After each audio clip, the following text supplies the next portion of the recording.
నందమూరి బాలకృష్ణ గారికి ఉన్న క్రేజ్ గురించి ప్రత్యేకంగా చెప్పాల్సిన అవసరం లేదు. అలాంటిది అఖండ 2 మూవీ అయితే డిసెంబర్ 5న రిలీజ్ కానుంది. సో ఈ క్రమంలో మూవీ రిలీజ్ అవ్వక ముందే ఒక నెగిటివ్ టాక్ స్ప్రెడ్ చేయడానికి అండ్ అలాగే ట్రోల్ చేయడానికి సినిమాని ట్రై చేసినట్టు తెలుస్తుంది. మరి దీని గురించి విశ్లేషించుకోవడానికి మనతో పాటు senior journalist and doctor Durga Vadlamani గారు మనతో ఉన్నారు. నమస్తే మేడం. నమస్తే అండి. మేడం, మరి నందమూరి బాలకృష్ణ గారికి ఉన్న క్రేజ్ గురించి ప్రత్యేకంగా చెప్పాల్సిన అవసరం లేదు. అలాంటిది అఖండ మూవీ ఎంత పెద్ద బ్లాక్ బస్టర్ హిట్ ఇచ్చిందో మనందరికి తెలిసిందే. సో అఖండ 2 కూడా డిసెంబర్ 5న రిలీజ్ కానుంది. సో ఈ మధ్యలో తాజాగా జరిగిన పరిణామాల నేపథ్యంలో ఈ మూవీని ట్రోల్ చేయడానికి అండ్ అలాగే రిలీజ్ అవ్వక ముందే నెగిటివ్ టాక్ స్ప్రెడ్ చేయడానికి ట్రై చేస్తున్నట్టు తెలుస్తుంది. ఏమంటారు? అది మామూలేలేండి. వీళ్ళు ఎంత నెగిటివ్ చేస్తే అది అంత పాజిటివ్గా మారుతుంది. రోజీ విషయంలో చేశారా? ఏమైనా అంటే వెనక్కి వెళ్ళారా? ఏం లేదు కదా. సైడ్ ఎఫెక్ట్స్ వస్తే వైసీపీకి వస్తాయి. ఇప్పుడు బాలకృష్ణ గారికి సినిమాలు కొన్ని గతంలో ఫ్లాపులు ఉన్నాయి, ప్రతి వాళ్ళకి ఉంటాయండి. ఏ నటుడికైనా అప్ అండ్ డౌన్స్ సహజం. ఇందాక మనం చెప్పుకున్నట్టు కొన్ని సినిమాలు ఓహో అని వెళ్తాయి, కొన్ని కథాబలం ఉన్నా కూడా కొన్ని ఎందుకో ప్రేక్షకులకు నచ్చవు. అది ఎందుకో అని మీరేమీ చెప్పలేరు. ఎందుకంటే ప్రేక్షకులు పల్స్ పట్టుకోవడంలో కొన్నిసార్లు నిర్మాతలు కావచ్చు, డైరెక్టర్లు కావచ్చు విఫలం అవుతారు. కొన్ని ఏమీ లేకపోయినా హిట్ అయిపోతాయి. దానికి రీజన్ ఎవడు చెప్పలేడు.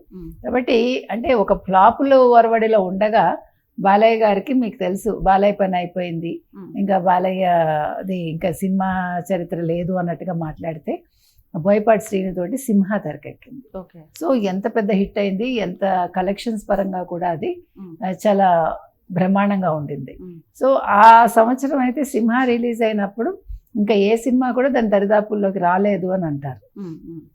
ఆ తర్వాత మీకు తెలుసు లెజెండ్ కావచ్చు, అఖండ కావచ్చు, ఈ సినిమాలు ఎంత పెద్ద హిట్ అయ్యాయో. ఇంకా మళ్ళీ బాలయ్య ఇస్ బ్యాక్, మళ్ళా ట్రాక్లోకి వచ్చేసారు ఆయన అంటూ అందరూ సందడి చేయటం మొదలుపెట్టారు. అటు వాళ్ళ ఏమంటారు ఫ్యాన్స్ కావచ్చు, ఆయన్ని ఇష్టపడే వాళ్ళు కావచ్చు. అయితే వైసీపీ మాత్రం వాళ్ళ నెగిటివ్ ట్రోలింగ్ ఆపలేదు ఎక్కడ కూడా. ప్రతిసారి అవకాశం దొరికితే ఆయన ఎక్కడ దొరుకుతాడా, ఎక్కడ ట్రోల్ చేద్దామని ఎదురు చూస్తూ ఉన్నారు. అది వాళ్ళు ఫస్ట్ నుంచి అంతే, మీమ్స్ చేయడం. బాలకృష్ణ ఏది మాట్లాడినా దాన్ని ఒక మీమ్ చేసి దాన్ని స్ప్రెడ్ చేయడం సోషల్ మీడియాలో వైసీపీకి అలవాటే. అయితే ఇప్పుడు లేటెస్ట్గా అఖండ 2 డిసెంబర్ 5th రిలీజ్ కాబోతోంది. డిసెంబర్ 1 నుంచే ఒక నెగిటివ్ ఇది స్ప్రెడ్ చేయాలి, నెగిటివ్ టాక్ అనేది వాళ్ళు ప్లాన్ చేస్తున్నారని తెలుస్తుంది. యాక్చువల్గా సెప్టెంబర్ 25th అఖండ 2 రిలీజ్ అవ్వాలి, కానీ ఓజీ కోసం పోస్ట్ పోన్ చేసుకున్నారని తెలుస్తుంది. తమ్ముడు పవన్ ముందొస్తాడు, తర్వాత నేను వస్తాను అన్నట్టుగా వారు చెప్పినట్టు తెలుస్తుంది. అంటే వాళ్ళిద్దరి బంధం గట్టిగా ఉంది. ముఖ్యంగా కూటమిలో జనసేన, తెలుగుదేశం బాగా ఉన్నారు. అదేవిధంగా పవన్ కళ్యాణ్ అండ్ బాలకృష్ణ బాగున్నారు. అయితే ఇటీవల అసెంబ్లీలో ఈయన చేసిన వ్యాఖ్యలు అది పెద్ద దుమారం రేపడం, దాని మీద ఎంత రచ్చరచ్చ చేయాలో వైసీపీ దాన్ని అడ్వాంటేజ్గా తీసుకుని ఎన్ని రకాలుగా దాన్ని స్ప్రెడ్ చేయాలో చేశారు. అయితే ఏది చేసినా ఇప్పుడు అఖండ 2 అయితే ఆపలేరు కదా. ఇప్పుడు అఖండ 2 హిట్ అయింది అనుకోండి, అప్పుడు వైసీపీ వాళ్ళు ఏం చేస్తారు? ఇప్పుడు ఓజీకి ఏం చేశారు? ఇప్పుడు మీరు ఎంత నెగిటివ్ చేస్తే అదంత పాజిటివ్గా ప్రమోషనే నిజంగా. అంటే ఫ్రీ పబ్లిసిటీ. మీరు ఒకటి చెయ్యొద్దు అన్నారు అనుకోండి, అది ఎందుకు చేయకూడదని కుతూహలం వస్తుంది కదా ఎవరికైనా. ఇప్పుడు పెద్ద పెద్ద అదే ప్యాలెస్లు ఉంటాయి, ఆ పలానా రూమ్ మాత్రం తాళం వేసి ఉంటుంది, అక్కడికి వెళ్ళొద్దు అంటారు.